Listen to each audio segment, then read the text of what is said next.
నమస్తే నేను Vamsi welcome to ఫటాఫట్ 40 ఇక డీటెయిల్స్ లోకి వెళితే ఇజ్రాయెల్ హిజ్బుల్లాల మధ్య ఉద్రిక్త పరిస్థితులు ఐక్యరాజ్య సమితి వేదికగా భారత్ పై మరోసారి అక్కసు వెళ్లగక్కిన పాకిస్తాన్ గట్టి కౌంటర్ ఇచ్చిన భారత్ అమెరికాలో డొనాల్డ్ ట్రంప్ కమలా హ్యారిస్ పోటాపోటీ ప్రచారాలు హిజ్బుల్లా అధిపతి హసన్ నస్రల్లా మరణించినట్లు ప్రకటించిన ఆదేశం ఇలాంటి న్యూస్ ను ఇప్పుడు అంతర్జాతీయ వార్తల్లో చూద్దాం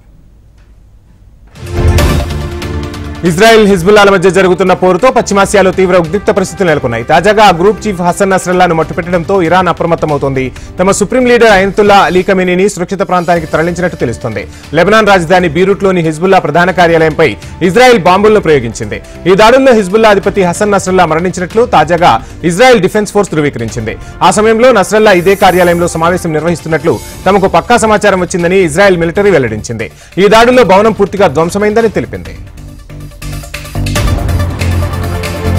భారత్ చేతిలో ఎన్నిసార్లు భంగపడినా దాయాది దేశం పాకిస్తాన్ మాత్రం తన వక్రబుద్ధిని మార్చుకోవడం లేదు ఐక్యరాజ్య సమితి వేదికగా భారత్ పై పాకిస్తాన్ మరోసారి అక్కసు వెళ్లగక్కగా మన దౌత్యవేత్త భవికా మంగళనాథన్ గట్టిగా తిప్పికొట్టారు పాక్ ప్రధాని షహబాజ్ కశ్మీర్ అంశాన్ని లేవనెత్తి ఆర్టికల్ 370 రద్దుపై మాట్లాడారు ఉగ్రవాదం విషయంలో పాకిస్తాన్ ప్రపంచంలోని అతిపెద్ద ప్రజాస్వామ్య దేశమైన భారత్ గురించి మాట్లాడమేంటో అని గట్టిగా కౌంటర్ ఇచ్చారు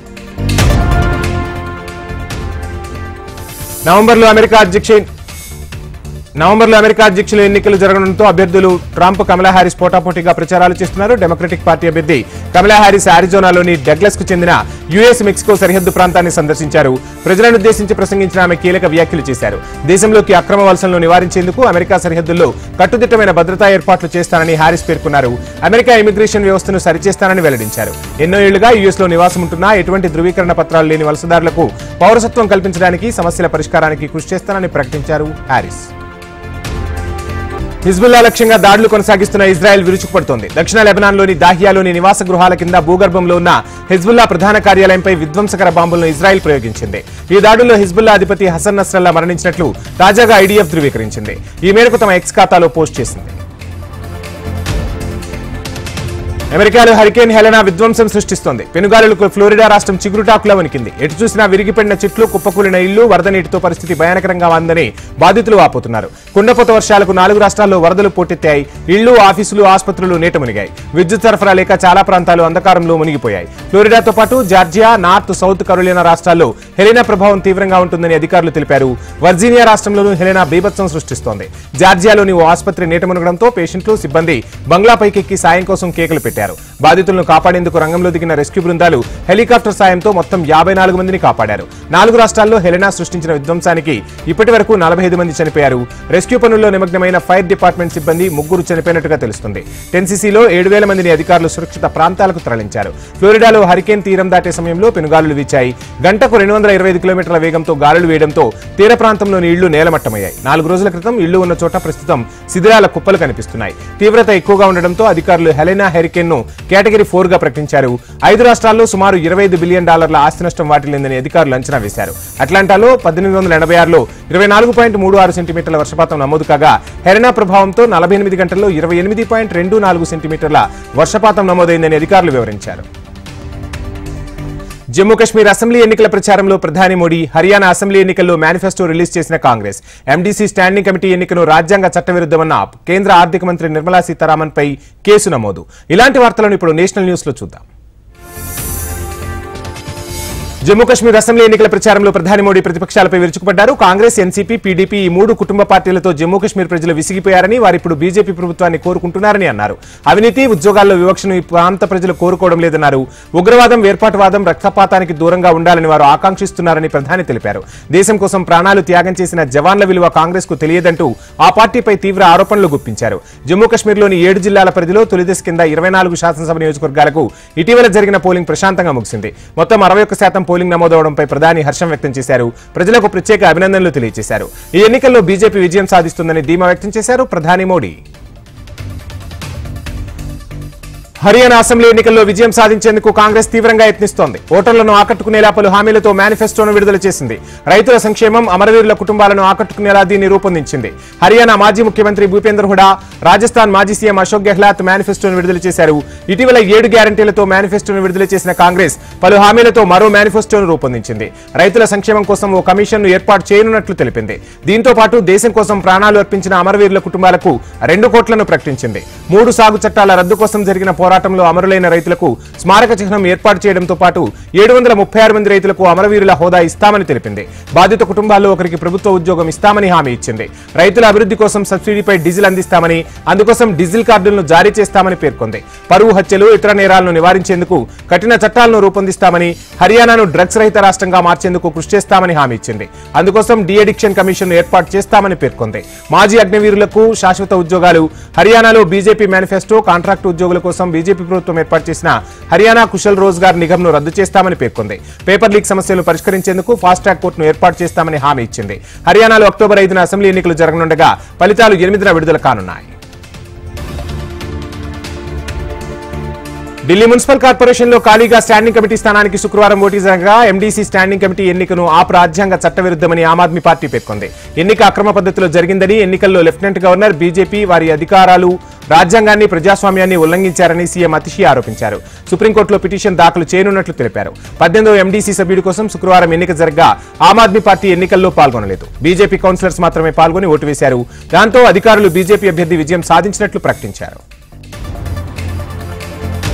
కేంద్ర ఆర్థిక మంత్రి నిర్మలా సీతారామన్ పై కేసు నమోదైంది. ఎన్నికల బాండ్ల పేరిట పలువురు పారిశ్రామికవేత్తలను బెదిరించారన్న ఆరోపణల నేపథ్యంలో బెంగళూరు తిలక్ నగర్ ఠాణా పోలీస్ స్టేషన్లో నిర్మలమ్మపై కేసు నమోదైంది. ఎన్నికల బాండ్ల పేరిట పలువురు పారిశ్రామికవేత్తలను నిర్మలా సీతారామన్ బెదిరించి బీజేపీకి నిధులు వచ్చేలా చేశారని జనాధికార సంఘర్ష పరిషత్కు చెందిన ఆదర్శ్ అయ్యర్ ఆరోపిస్తున్నారు. ఈ విషయమై గతంలో తిలక్ నగర్ ఠాణాలో ఫిర్యాదు చేసేందుకు వెళ్లారు. అయితే పోలీసులు అతని ఫిర్యాదును స్వీకరించలేదు. దీంతో ఆయన న్యాయస్థానాన్ని ఆశ్రయించారు. దీనిపై విచారణ జరిపిన చట్టసభ ప్రతినిధుల న్యాయస్థానం కేంద్ర మంత్రిపై కేసు నమోదు చేయాలని తిలక్ నగర్ ఠాణా పోలీసులను శుక్రవారం ఆదేశించింది. తదుపరి విచారణను అక్టోబర్ 10కి వాయిదా వేసింది.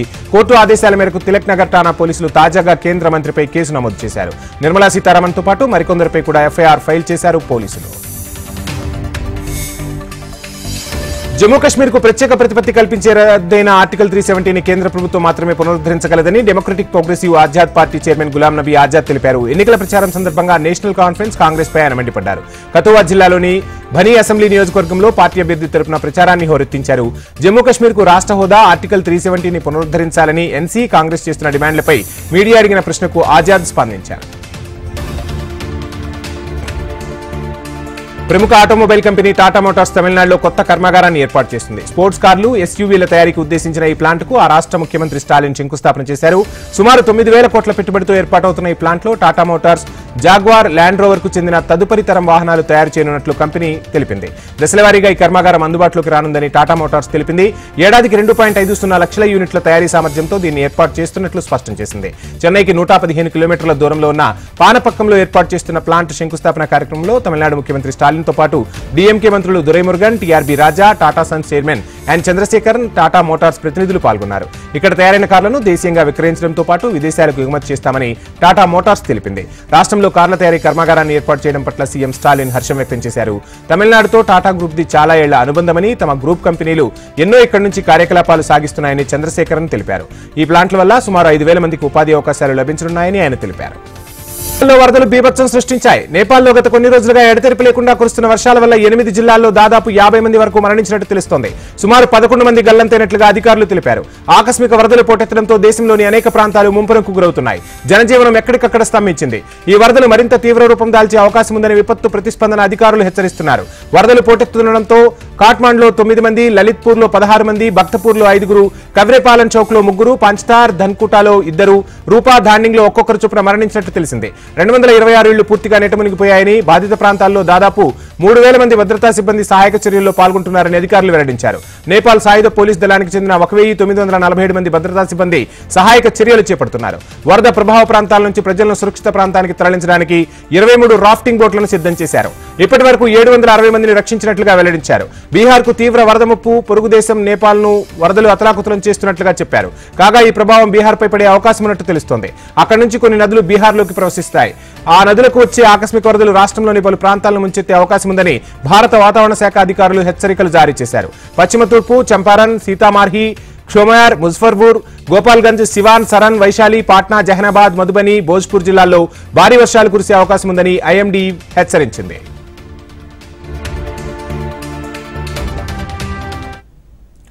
హైదరాబాద్ లో రాష్ట్రపతి ముర్ము పర్యటన, తెలంగాణ బీజేపీ నేతలపై ఫైర్ అయిన జేపీ నడ్డా, కాంగ్రెస్ సర్కార్పై బీఆర్ఎస్ నేత కేటీఆర్ ట్విట్టర్ వేదికగా విమర్శలు. హైడ్రాపై సంచలన వ్యాఖ్యలు చేసిన హరీష్ రావు, హైడ్రా కూల్చివేతలపై మాట్లాడని కమిషనర్ రంగనాథ్. ఇలాంటి ఇంట్రెస్టింగ్ వార్తలను ఇప్పుడు తెలంగాణ న్యూస్ లో చూద్దాం. ప్రపంచవ్యాప్తంగా ప్రస్తుతం సాంకేతికంగా ఎన్నో మార్పులు వస్తున్నాయని, న్యాయ వ్యవస్థ కూడా కృత్రిమ మేధను మరింత ఉపయోగించుకుని బాధితులకు న్యాయం జరిగే విధంగా చూడాలని రాష్ట్రపతి ద్రౌపది ముర్ము పిలుపునిచ్చారు. ధనికులతో పోలిస్తే పేదలకు న్యాయం పొందలేకపోతున్నారని, మెరుగైన సమాజం కోసం ఈ విధానంలో మార్పు రావాలని రాష్ట్రపతి ఆకాంక్షించారు. స్వాతంత్ర్య పోరాటంలో గాంధీజీ న్యాయబద్ధంగా సత్యాగ్రహ దీక్ష చేసి ఆదర్శంగా నిలిచారని ముర్ము కొనియాడారు. నిబద్ధత, పారదర్శకంగా పనిచేస్తే న్యాయవాద వృత్తిలో ఎంతో ఎత్తుకు ఎదగొచ్చని తెలిపారు. నల్సార్ న్యాయ విశ్వవిద్యాలయంలో నిర్వహించిన 21వ స్నాతకోత్సవంలో రాష్ట్రపతి ముఖ్య అతిథిగా పాల్గొన్నారు. పీహెచ్డీ, ఎల్ఎల్ఎంలో ఉత్తమ ప్రతిభ కనబరిచిన విద్యార్థులకు రాష్ట్రపతి చేతుల మీదుగా బంగారు పతకాలు అందించారు. అంతకుముందు బేగంపేట విమానాశ్రయానికి చేరుకున్న రాష్ట్రపతికి గవర్నర్ జిష్ణుదేవ్ వర్మ, సీఎం రేవంత్ రెడ్డి, మంత్రులు పొన్నం ప్రభాకర్, సీతక్క, సీఎస్ శాంతికుమారి, డీజీపీ జితేందర్ ఘన స్వాగతం పలికారు. తెలంగాణ బీజేపీ నేతలపై జేపీ నడ్డా ఫైర్ అయ్యారు. బీజేపీ ఎంపీ, ఎమ్మెల్యేలకు జేపీ నడ్డా క్లాస్ పీకారు. పార్టీ బలోపేతం కోసం ఏం చేశారని ఆగ్రహం వ్యక్తం చేశారు. ఇలా అయితే పార్టీ ఎలా అధికారంలోకి వస్తోందని ప్రశ్నించారు. మీరెందుకు రెగ్యులర్ గా ప్రజలతో టచ్ లో ఉండటం లేదన్నారు. అధికార పార్టీ హామీలపై పోరాటం చేయాలని పిలుపునిచ్చారు. పోరాటాలు ఎందుకు చేయడం లేదని నడ్డా బీజేపీ నేతలను నిలదీసినట్టు సమాచారం. నకిలీ పత్రాలు, రసీదులు సృష్టించి ఖజీంజా అభివృద్ధి సంస్థ నుంచి 150 కోట్ల విలువైన ఇసుకను దోచుకున్న ఇంటి దొంగలపై దర్యాప్తు చేసి కఠిన చర్యలు తీసుకోవాలని బీఆర్ఎస్ కార్యనిర్వాహక అధ్యక్షుడు కేటీఆర్ మండిపడ్డారు. ఎక్స్ వేదికగా స్పందించిన ఆయన ముఖ్యమంత్రి రేవంత్ రెడ్డి గనుల శాఖలో అవినీతి గనులని పేర్కొన్నారు. నకిలీ పత్రాలు, రసీదులతో రాష్ట్ర ఖనిజాభివృద్ధి సంస్థ నుంచి 150 కోట్ల విలువ చేసి 1.5 లక్షల టన్నులు ఇసుక దోచేశారని ఆరోపించారు. హైదరాబాద్ మెట్రో వాటర్ వర్క్స్ అవసరాల కోసమంటూ తప్పుడు కాగితాలు సృష్టించి ఇసుకను దారి మళ్లించారని ఆరోపించారు. సీఎం రేవంత్ రెడ్డి వద్ద ఉన్న శాఖలోనే జరిగిన ఈ కుంభకోణం ప్రభుత్వ పెద్దలకు తెలియకుండా ఉండదని వ్యాఖ్యానించారు. వెంటనే ఇసుక దొంగలెవరో దర్యాప్తు చేసి కఠిన చర్యలు తీసుకోవాలని కేటీఆర్ డిమాండ్ చేశారు. తిరుమల డిక్లరేషన్ పై మాట్లాడుతున్న ఆంధ్రప్రదేశ్ మాజీ సీఎం, వైసీపీ అధినేత వైఎస్ జగన్ కు మక్కా, వాటికన్ నిబంధనలపై మాట్లాడే దమ్ముందా అని కేంద్ర సహాయ మంత్రి బండి సంజయ్ నిలదీశారు. ఈ రోజు బండ్లగూడ జాగీర్లో విద్యారణ్య భవన్ ప్రారంభోత్సవంలో పాల్గొన్న బండి సంజయ్ ఎవరి మత సాంప్రదాయానికి సంబంధించి వారికి ప్రత్యేక నిబంధనలు ఉంటాయని గుర్తు చేశారు. హిందువులపై తిరుమల డిక్లరేషన్ పై మాట్లాడిన జగన్ మరింత అపవాదును మూటగట్టుకుంటున్నారని విమర్శించారు. జగన్ డిక్లరేషన్ ఇస్తే తప్పేంటని ప్రశ్నించారు. వైఎస్ రాజశేఖర రెడ్డి హయాంలో దళితులకు ఆలయ ప్రవేశం కల్పించలేదని, అదే ఇప్పుడు జగన్ ఫాలో అవుతున్నారని విమర్శించారు. బీఆర్ఎస్ కీలక నేత, మాజీ మంత్రి హరీష్ రావు తాజాగా హైడ్రాపై సంచలన వ్యాఖ్యలు చేశారు. రాష్ట్రంలో ఈ సంస్థ హైడ్రోజన్ బాంబులా మారిందని దుయ్యబట్టారు. కష్టపడి కట్టుకున్న ఇళ్లు కూల్చేస్తే ఎలా అని మండిపడ్డారు. కూకట్పల్లి పరిధిలో బల్వన్మరణానికి పాల్పడిన బుచ్చమ్మది ఆత్మహత్య కాదని, అది ముమ్మాటికి ప్రభుత్వ హత్యేనని విమర్శలు ఎక్కుపెట్టారు. హైడ్రా కూల్చివేతల బాధితులతో హరీష్ రావు మాట్లాడారు. వారిని పరామర్శించి వివరాలు అడిగి తెలుసుకున్నారు. సుందరీకరణ పేరిట రేవంత్ రెడ్డి ప్రభుత్వం మూసీ నదిలో పేదల రక్తం, కన్నీళ్లను పారిస్తోందని తీవ్ర స్థాయిలో ఫైర్ అయ్యారు. ఒక్కొక్క పైసా కూడబెట్టి ఎంతో కష్టపడి ఎన్నో ఆశలతో కట్టుకున్న ఇళ్లను రాత్రికి రాత్రే నేలమట్టం చేస్తున్నారంటే పేదలు ఎక్కడికి పోవాలని ప్రశ్నించారు. కూల్చివేతలపై బీఆర్ఎస్ ఎమ్మెల్యే సబితా ఇంద్రారెడ్డి కీలక వ్యాఖ్యలు చేశారు. కొడంగల్లో సీఎం రేవంత్ రెడ్డి ఇల్లే చెరువులో ఉందని ఆరోపించారు. మొదట సీఎం రేవంత్ రెడ్డి ఇంటిని కూలగొట్టాలన్నారు సబిత. పేదల ఇళ్లు కూల్చి ఆనందం పొందుతున్నారని విమర్శించారు. పేదలకు బీఆర్ఎస్ అండగా ఉంటుందని హామీ ఇచ్చారు. హైడ్రా బుల్డోజర్లకు అడ్డంగా నిలబడతామన్నారు సబితా ఇంద్రారెడ్డి.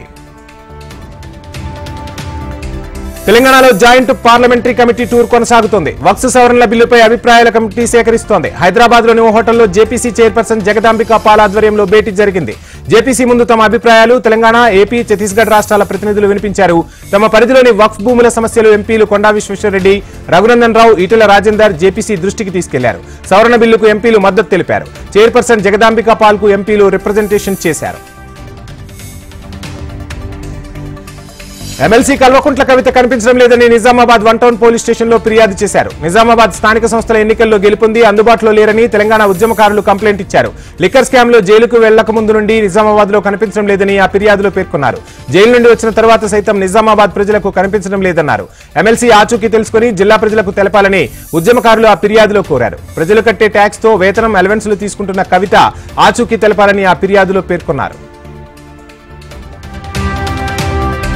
ప్రభుత్వ ఆస్తులను పరిరక్షించే బాధ్యత హైడ్రాకు ఉందని హైడ్రా కమిషనర్ రంగనాథ్ తెలిపారు. కొన్ని కట్టడాలు కూల్చితే హైడ్రా బాగా పనిచేస్తుందని కితాబిచ్చారు. ఇప్పుడేమో సామాజిక మాధ్యమాల్లో తప్పుడు ప్రచారం చేస్తున్నారన్నారు. అక్రమ కట్టడాలను మాత్రమే కూల్చివేశామని స్పష్టం చేశారు.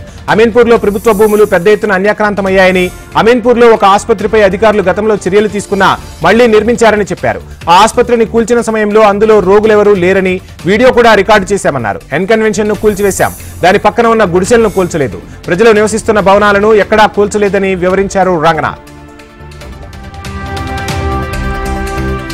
బఫర్ జోన్ ఎఫ్టీఎల్ పరిధిలోని ఇళ్లను ఎప్పటికైనా తొలగించాల్సిందేనని Musi river front MD Danakishore అన్నారు. నిర్వాసితులను అన్ని విధాలా ఆదుకుంటామని స్పష్టం చేశారు. మూసీ పరివాహక ప్రాంతం నుంచి ఎవరిని బలవంతంగా పంపించడం లేదని, వారికి నచ్చజెప్పే తరలిస్తున్నట్లు చెప్పారు. మూసీకి వరద వస్తే ఇబ్బంది పడేది ఆ ప్రజలేనన్నారు. 1927లో వరదల కారణంగా భారీ నష్టం జరిగిందని దానకిషోర్ గుర్తు చేశారు. ప్రస్తుతం హైదరాబాద్ లో 1 కోటి జనాభా ఉందన్నారు. మూసీ పరివాహక ప్రాంతం మురికి కూపంగా మారిందని, దాన్ని మార్చాల్సిన అవసరం ఎంతైనా ఉందన్నారు. మూసీ పరిధిలోని ఎమ్మెల్యేలను తీసుకుని క్షేత్రస్థాయి పర్యటనకు వెళ్తామన్నారు. మూసీ నది పరిసరాలకు పూర్వ వైభవం తీసుకొచ్చేందుకు చర్యలు చేపడుతున్నట్లు స్పష్టం చేశారు.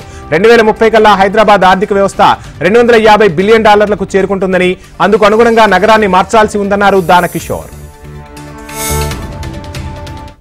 వైసీపీ వేగంగా వ్యాప్తి చేయాలనుకుంటున్న అసత్యాల పట్ల అప్రమత్తంగా ఉండాలన్న టీడీపీ అధినేత చంద్రబాబు. పూటకో మాట జగన్ కు బాగా అలవాటైందన్న ఏపీ హోంమంత్రి అనిత. టీడీపీ ప్రభుత్వ తీరుపై మండిపడ్డ వైసీపీ నేతలు. ఇలాంటి న్యూస్ ను ఇప్పుడు ఆంధ్రప్రదేశ్ వార్తల్లో చూద్దాం. వైసీపీ వేగంగా వ్యాప్తి చేయాలనుకుంటున్న అసత్యాల పట్ల అప్రమత్తంగా ఉండాలని తెలుగుదేశం పార్టీ అధినేత చంద్రబాబు ఆ పార్టీ నేతలను ఆదేశించారు. ఎన్టీఆర్ భవన్ లో పార్టీ నేతలతో నిర్వహించిన సమావేశంలో పలు సూచనలు చేశారు. మనం ప్రజలకు నిజం చెప్పేలోపు జగన్ అబద్దాలను ప్రచారం చేయాలని చూస్తున్నారన్నారు. ప్రభుత్వం పార్టీ సమన్వయంతో కుట్రలను సమర్థంగా తిప్పికొట్టాలని చెప్పారు. అనంతపురం జిల్లాలో రాములవారి రథానికి నిప్పుపెట్టిన ఘటనలో పోలీసుల తీరుపై సీఎం వద్ద నేతలు అసంతృప్తి వ్యక్తం చేశారు. నిందితులు వైసీపీ నేతలేనంటూనే రాజకీయ ప్రమేయం లేదని భిన్నాభిప్రాయాలు వ్యక్తం చేయడాన్ని నేతలు ప్రస్తావించారు. విచారణ పూర్తి చేయకుండా రాజకీయ ప్రమేయం లేదనడం సరికాదని అభిప్రాయం వ్యక్తం చేశారు. కొందరు పోలీసులు అత్యుత్సాహంతో ప్రకటనలు ఇవ్వకుండా చూడాలని నేతలు కోరారు. పూటకో మాట జగన్ కు బాగా అలవాటైందని ఆంధ్రప్రదేశ్ హోంమంత్రి అనిత విమర్శించారు. జగన్ ఆఖరి నిమిషంలో తిరుమల పర్యటన ఆపేసుకున్నారని, నోటీసులు ఇచ్చారంటూ అబద్దాలు చెబుతున్నారని ఆరోపించారు. అసత్యాలతో ప్రజలను మభ్యపెట్టాలని చూస్తున్నారని విమర్శలు ఎక్కుపెట్టారు. తిరుమల వెళ్లేందుకు జగన్ కు ఇష్టం లేదని, డిక్లరేషన్ ఇచ్చే ఉద్దేశమే లేదని, పర్యటన ఆపేసుకున్నారని తెలిపారు. ప్రసాదం ఇస్తే పక్కన పెట్టేవాళ్లు రుచి గురించి మాట్లాడటం విడ్డూరంగా ఉందన్నారు. లడ్డూ రుచిపై మాట్లాడిన జగన్ ఏ రోజైనా తిరుమల లడ్డూ తిన్నారా అని ప్రశ్నించారు అనిత. తిరుమలకు తమ అధినేత జగన్ ను రావద్దని ఎందుకు నోటీస్ ఇచ్చారని మాజీ స్పీకర్ తమ్మినేని సీతారాం మండిపడ్డారు. ఆమదాల వలస నియోజకవర్గంలో వెంకటేశ్వర స్వామి ఆలయంలో ఆయన ప్రత్యేక పూజలు చేశారు. జగన్ తిరుమల రావాలంటే డిక్లరేషన్ ఇవ్వాలా, పాదయాత్రలో నడిచే తిరుమల వచ్చిన సంగతి తెలియదా అంటూ ప్రశ్నించారు. చంద్రబాబు తన పాలనపై ప్రశ్నిస్తారని డైవర్ట్ చేయడానికే ఈ వివాదం తీసుకొచ్చారన్నారు. తిరుమలకు రాజశేఖర రెడ్డి ఎన్నిసార్లు వెళ్లారో తెలియదా అని ప్రశ్నించారు తమ్మినేని. తిరుమల ప్రసాదంపై చంద్రబాబు గందరగోళం సృష్టించారని ఎమ్మెల్సీ బొత్స సత్యనారాయణ అన్నారు. స్వార్థ రాజకీయాల కోసం దేవుణ్ణి వాడుకున్నారని ఆరోపించారు. కల్తీ నెయ్యిపై చంద్రబాబు మాటలు చూస్తే జాలేస్తుందని తెలిపారు. భక్తుల మనోభావాలు చంద్రబాబు దెబ్బతీస్తున్నారన్నారు. కల్తీ నెయ్యి వాడితే సీబీఐ విచారణ ఎందుకు కోరడం లేదని బొత్స ప్రశ్నించారు. చంద్రబాబు అబద్దాలను నిజం చేసుకోవడానికే సిట్ ఏర్పాటు చేశారన్నారు బొత్స. తిరుమల పర్యటన రద్దు చేసుకున్న వైసీపీ అధినేత దమ్ముంటే నోటీసులు చూపించాలని సీఎం చంద్రబాబు సవాల్ విసరగా దీనిపై వైసీపీ మహిళా నేత మాజీ మంత్రి రోజా స్పందించారు. జగన్ నిజమైన భక్తుడు, ఆయన మళ్లీ ఎప్పుడైనా వెళ్లి వెంకటేశ్వర స్వామిని దర్శించుకోగలరని స్పష్టం చేశారు. జగన్ దమ్ము ధైర్యమేంటో రాష్ట్ర ప్రజలందరికీ తెలుసునని అన్నారు. తప్పు చేసి దబాయిస్తే అది నిజమవుతోందని చంద్రబాబు భావిస్తే అది ఆయన భ్రమేనని విమర్శించారు. ప్రజలను మాయ చేసినట్టు శ్రీవారిని మోసం చేయడం కుదరదని చంద్రబాబు తెలుసుకోవాలన్నారు. జగన్ భయపడేవాడే అయితే నిన్న ధైర్యంగా ఎలా ప్రెస్ మీట్ పెట్టారని ప్రశ్నించారు. తన మతం మానవత్వం అని జగన్ స్పష్టంగా చెప్పారన్నారు రోజా. వైసీపీ ప్రభుత్వ పాలనలో జరిగిన గనుల దోపిడీపై వెంకటరెడ్డి లాంటి తీగలే కాదు పెద్ద డొంకలు కూడా కదలాలని ఏపీసీసీ అధ్యక్షురాలు వైఎస్ షర్మిల అన్నారు. ఆ పెద్ద డొంక ఏ ప్యాలెస్ లో ఉన్న విచారణ జరపాలని షర్మిల డిమాండ్ చేశారు. 2566 కోట్ల దోపిడీకి పాల్పడిన ఘనుడు వెంకటరెడ్డి అయితే తెర వెనుక ఉండి సర్వం తానై వేల కోట్లు కాజేసిన ఘనాపాటి ఎవరో రాష్ట్ర ప్రజలందరికీ తెలుసునని విమర్శించారు. 5 ఏళ్లుగా రాష్ట్రంలో అడ్డగోలుగా సహజ సంపదను దోచుకుని తిన్నారని ఆరోపణలు ఎక్కుపెట్టారు. ఆస్మదియా కంపెనీలకు మైనింగ్ కాంట్రాక్టులు కట్టబెట్టారని, టెండర్లు, ఒప్పందాలు, నిబంధనలన్నీ బేఖాతరు చేసి అనుకున్న కంపెనీకి టెండర్లు ఇచ్చారని ఆరోపించారు. ఎన్జీటీ నిబంధనలు తొంగలో తొక్కారని షర్మిల విమర్శించారు. రాష్ట్ర ఖజానాకు రావాల్సిన నిధులు సొంత ఖజానాకు తరలించుకున్నారన్నారు. గత ప్రభుత్వ హయాంలో జరిగిన మైనింగ్ కుంభకోణంపై ఏసీబీ విచారణతో పాటు పూర్తి స్థాయిలో సమగ్ర దర్యాప్తు జరపాల్సిన అవసరం ఎంతైనా ఉందన్నారు. చిన్న చేపలను ఆడించి సొమ్ము చేసుకున్న పెద్ద తిమింగలాన్ని పట్టుకునేలా దర్యాప్తు జరగాలని కూటమి సర్కారును డిమాండ్ చేస్తున్నామన్నారు షర్మిల. సహజ వనరుల దోపిడీపై సీబీఐ విచారణ జరగాల్సిందే అని పట్టుబట్టారు షర్మిల. వరల్డ్ వైడ్ గా 140 కోట్లు వసూలు చేసిన దేవరా, రామ్ చరణ్ చిరుతకు 17 ఏళ్లు పూర్తి. ఫోక్సో కేసులో అరెస్ట్ అయిన కొరియోగ్రాఫర్ జానీ మాస్టర్ కు ముగిసిన పోలీస్ కస్టడీ. ఇలాంటి వార్తలను ఇప్పుడు సినిమా న్యూస్ లో చూద్దాం. యంగ్ టైగర్ ఎన్టీఆర్ హీరోగా కొరటాల శివ దర్శకత్వంలో వచ్చిన దేవర పాజిటివ్ టాక్ తో దూసుకెళ్తుంది. RRR తర్వాత 6 ఏళ్లకు తారక్ సినిమా రావడంతో అభిమానులు ఖుషి అయ్యారు. ఆ అంచనాలను అందుకుంటూ దేవర తొలి రోజు భారీ వసూళ్లు రాబట్టింది. దేశవ్యాప్తంగా 77 కోట్లు వసూలు చేసిన దేవర వరల్డ్ వైడ్ గా 140 కోట్లు కొల్లగొట్టింది. ఇందులో ఆంధ్రప్రదేశ్, తెలంగాణ నుంచే 68 కోట్లకు పైగా కలెక్షన్స్ వచ్చినట్లు సమాచారం. Mega power star Ram Charan తెరంగేట్రం చేసిన చిరుత మూవీకి 17 ఏళ్లు పూర్తయ్యాయి. డాషింగ్ డైరెక్టర్ పూరి జగన్నాథ్ దర్శకత్వంలో వచ్చిన ఈ మూవీ సరిగ్గా 17 ఏళ్ల క్రితం ఇదే రోజున విడుదలైంది. దీన్ని గుర్తు చేస్తూ నిర్మాణ సంస్థ వైజయంతి ఫిల్మ్స్ తాజాగా ట్విట్టర్ వేదికగా ఓ పోస్ట్ చేసింది. ఇప్పుడు ఈ ట్వీట్ ను చెర్రీ ఫ్యాన్స్ తెగ షేర్ చేస్తూ వైరల్ చేస్తున్నారు. 17 ఏళ్ల క్రితం ఇదే రోజున గ్లోబల్ స్టార్ ఎదుగుదలను ప్రపంచం చూసింది. రామ్ చరణ్ హీరోగా వచ్చిన తొలి చిత్రం చిరుత బాక్స్ ఆఫీస్ వద్ద తుఫాన్లా దూసుకెళ్లింది. చెర్రీ అద్భుతమైన సినిమా ప్రయాణానికి వేదికగా నిలిచింది అంటూ ట్వీట్ చేసింది చిత్ర యూనిట్. అత్యాచార ఆరోపణలు పోక్సో కేసులో అరెస్టైన choreographer Jani master police custody ముగిసింది. ఈ కేసులో 4 రోజుల పాటు అతన్ని నార్సింగ్ పోలీసులు విచారించారు. అనంతరం పోలీస్ స్టేషన్ నుంచి ఉప్పర్పల్లి కోర్టుకు తరలించారు. కోర్టులో హాజరుపరిచిన అనంతరం చెంచల్గూడ జైలుకు అతన్ని తరలించనున్నారు. తనపై అత్యాచారానికి పాల్పడ్డారంటూ ఓ మహిళా అసిస్టెంట్ కొరియోగ్రాఫర్ ఫిర్యాదు మేరకు కేసు నమోదు చేసిన పోలీసులు జానీ మాస్టర్ను అరెస్ట్ చేసిన విషయం తెలిసిందే. రజనీకాంత్ హీరోగా నటించిన వెట్టయన్ ది హంటర్ సినిమా విడుదలకు సిద్ధమవుతుంది. అక్టోబర్ 10న విడుదల కానున్న నేపథ్యంలో ప్రమోషన్ జోరు పెంచారు సూపర్ స్టార్ రజనీకాంత్. ఇందులో అమితాబ్ బచ్చన్ ఓ కీలక పాత్ర పోషించారు. లైకా ప్రొడక్షన్స్ బ్యానర్ పై చిత్రాన్ని నిర్మించారు. టీమిండియా బంగ్లాదేశ్ జట్ల మధ్య కాన్పూర్ లో జరుగుతున్న రెండో టెస్టుపై వర్ణుడు పంజా. విరాట్ ను కలవాలనుకున్న బాలుడికి మిగిలిన నిరాశ. ఇలాంటి వార్తలను ఇప్పుడు స్పోర్ట్స్ న్యూస్ లో చూద్దాం. టీమిండియా బంగ్లాదేశ్ జట్ల మధ్య కాన్పూర్ లో జరుగుతున్న రెండో టెస్టుపై వర్ణుడు పంజా విసిరాడు. తొలి రోజు ఆట వర్షం కారణంగా అర్ధాంతరంగా నిలిచిపోగా రెండో రోజు ఆట పూర్తిగా వర్షార్పణం అయిపోయింది. కాన్పూర్ లో ఎడతెరిపిలేని వర్షం దంచికొట్టడంతో గ్రీన్ పార్క్ స్టేడియం చిత్తడిగా మారింది. దాంతో ఇవాళ ఆటను పూర్తిగా రద్దు చేస్తున్నట్లు మ్యాచ్ రిఫరీ ప్రకటించారు. కాగా ఈ టెస్టు మ్యాచ్ లో టాస్ గెలిచిన టీమిండియా బౌలింగ్ ఎంచుకోగా మొదట బ్యాటింగ్ కు దిగిన బంగ్లాదేశ్ వర్షంతో నిన్న మ్యాచ్ నిలిచిపోయే సమయానికి తొలి ఇన్నింగ్స్ లో 3 వికెట్లకు 107 పరుగులు చేసింది. ఇవాళ ఒక్క బంతి కూడా పడకుండానే ఆట రద్దయింది.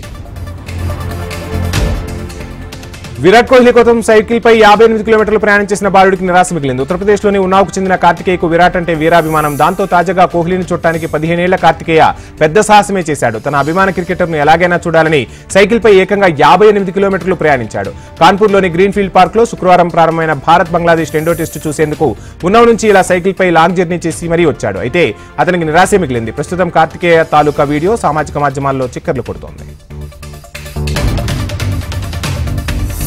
భారత క్రికెటర్ సర్ఫరాజ్ ఖాన్ సోదరుడు ముషీర్ ఖాన్ కు రోడ్డు ప్రమాదంలో గాయాలైనట్టు తెలుస్తోంది. ఉత్తరప్రదేశ్ లో జరిగిన ఆ యాక్సిడెంట్ లో అతని మెడకు గాయమైనట్లు సమాచారం.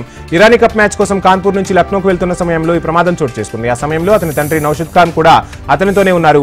ముషీర్ ప్రతిభ ఉన్న యువ క్రికెటర్. ఇటీవల దులీప్ ట్రోఫీలో ఇండియా సి జట్టు తరపున ఆడి 181 రన్స్ స్కోర్ చేశాడు. ఇప్పటి వరకు అతను 9 ఫస్ట్ క్లాస్ మ్యాచ్లు ఆడాడు.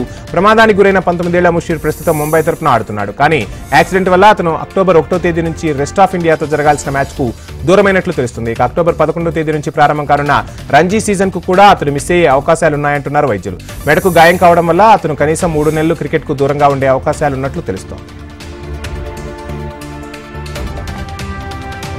West Indies power hitter Nicholas Pooran ఏడాది పరుగుల వరద పారిస్తున్నాడు. ప్రస్తుతం కరేబియన్ ప్రీమియర్ లీగ్ 2024లో ట్రిన్బాగో నైట్ రైడర్స్ తరపున ఆడుతున్న పురన్ టీ20 క్రికెట్ లో సరికొత్త ప్రపంచ రికార్డు నెలకొల్పాడు. ఒక్క క్యాలెండర్ ఇయర్ లో అత్యధిక పరుగులు చేసిన ఆటగాడిగా రికార్డు సృష్టించాడు. శుక్రవారం బార్బడోస్ రాయల్స్ తో జరిగిన మ్యాచ్ లో పురన్ 15 బంతుల్లో 27 పరుగులు చేశాడు. ఈ క్రమంలోనే మహమ్మద్ రిజ్వాన్ రికార్డును బ్రేక్ చేశాడు. నికోలస్ పూరన్ ఈ ఏడాది ఇప్పటి వరకు 65 ఇన్నింగ్స్ లో 2059 పరుగులు నమోదు చేశాడు. వేగంగా విస్తరిస్తున్న ప్రభుత్వ రంగ టెలికాం సంస్థ BSNL దేశీయ ఈక్విటీల్లో మళ్లీ విదేశీ మదుపర్ల కొనుగోళ్ల ఉత్సాహం. ఇలాంటి వార్తలను ఇప్పుడు బిజినెస్ న్యూస్ లో చూద్దాం. ప్రభుత్వ రంగ టెలికాం సంస్థ BSNL తన 4G నెట్వర్క్ ను వేగంగా విస్తరిస్తోంది. కస్టమర్లను ఆకర్షించేందుకు కొత్త ప్లాన్లను పరిచయం చేస్తోంది. తాజాగా తన ప్రీపెయిడ్ యూజర్ల కోసం సరికొత్త ప్లాన్ తీసుకొచ్చింది. 60 రోజుల వ్యాలిడిటీతో ఇటీవల BSNL కొత్త ప్లాన్ ను ప్రవేశపెట్టింది. దేశీయ ఈక్విటీల్లో మళ్లీ విదేశీ మదుపర్ల కొనుగోళ్ల ఉత్సాహం కనిపిస్తోంది. ఎన్నికల సమయంలో కాస్త ఆచితూచి వ్యవహరించిన విదేశీ పోర్ట్ఫోలియో మదుపర్లు ఇప్పుడు మళ్లీ పెద్ద మొత్తంలో పెట్టుబడులు పెడుతున్నారు. ఒక్క సెప్టెంబర్ నెలలో ఇప్పటివరకు నికరంగా 57,359 కోట్లను ఇన్వెస్ట్ చేశారు. ఈ ఏడాదిలో ఇప్పటివరకు ఈ మొత్తం 1,00,000 కోట్ల రూపాయలు దాటడం గమనార్హం. 9 నెలల్లో ఈ స్థాయిలో పెట్టుబడులు రావడం ఇదే తొలిసారి. ఇవి ఇప్పటివరకు ఉన్న ఫటాఫట్ 40 అప్డేట్స్. చూస్తూనే ఉండండి హెచ్ఎం టీవీ. వార్త ఆగదు, నిజం దాగదు.